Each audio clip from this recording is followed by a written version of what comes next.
Hey, we're standing here in the fields in western Iowa, and I'm standing with Brian Irlebeck. Brian Irlebeck. You might remember the name Irlebeck. Yes, there's a relation there.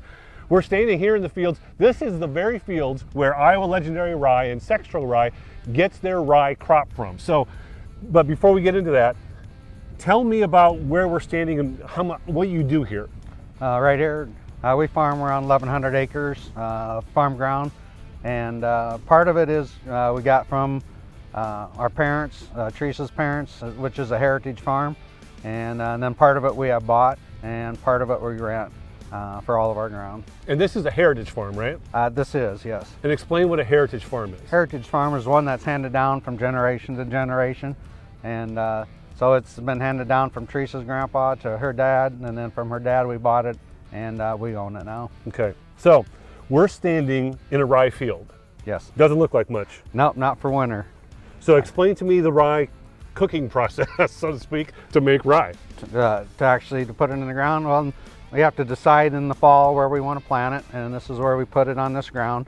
And we have to get it in the fall so that it can start to grow, and it has to freeze. To get it to produce seed, it has to have a frost or be frozen, and then it'll produce a seed for the next year. So this is starting to grow, and then next spring it will green up again, and then it'll get to about 3 foot tall is when we harvest it. So then it gets green. So how long does it take to grow in the spring? Usually it'll take off very early because it doesn't take very much for temperature.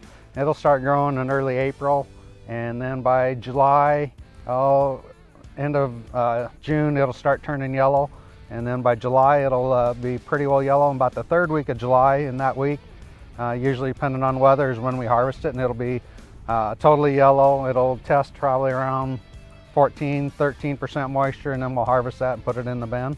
And how much are you getting out of this field here? The field, usually we're average around 70 to 80 bushel an acre one combine.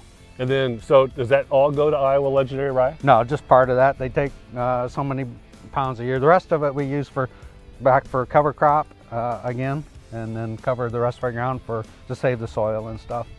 Fantastic. So there you go. This is what it looks like. Right now, it's already planted. It's in the ground, right? Yep. It's baking in the ground, so to speak. Actively right? growing. So next spring, they'll be harvesting this and pulling it out, and half of it goes over to Heath. And as you can tell, it's cold out here. Yes. I mean, it's December, and it's damn cold out here. But yet he's standing here in nothing but a coat and no hat. Heath and I are both sitting here freezing our tuchuses off. Even though I'm an Iowa kid, I'm still cold. So we'll check you later. See ya.